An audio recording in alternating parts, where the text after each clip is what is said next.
Hello everyone! Welcome again to my YouTube channel. This is me, Miriam. At sa mga hindi pa po nag-subscribe sa akin channel, please click subscribe at i-hit na ninyo yung notification bell para updated kayo sa aking mga videos. Ang aking mga videos sa aking YouTube channel ay yung mga simple recipes lang and mga easy na lulutuin lang sa ating mga kusina. So, ngayon ay magluluto tayo ng Biko.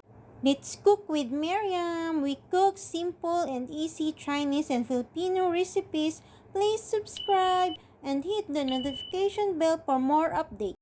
So guys, ito lang yung ating kakailanganin. We have the coconut milk. Yan, nasa can siya. At saka meron po tayo ditong 1/4 na sticky rice or yung glutinous rice.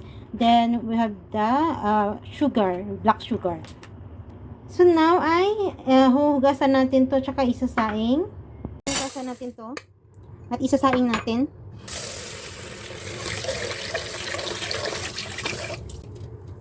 Hugasan natin siya ng 3 times.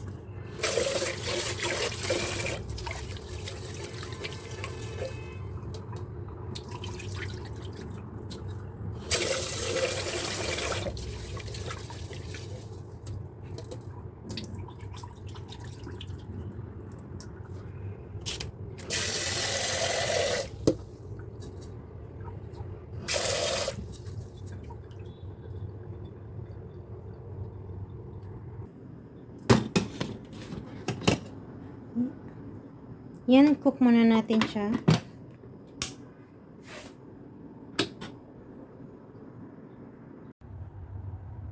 So, now, ay ilagay na natin yung ating coconut milk.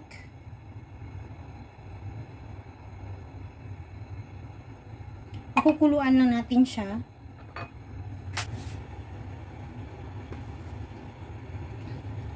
Pag kumulo na yung ating gata, ilalagyan na natin siya ng asukal.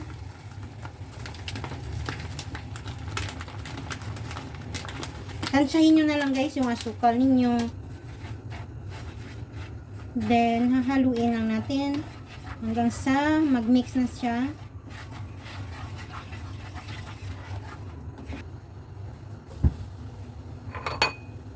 So, habang kumukulo, ilagay na natin yung rice.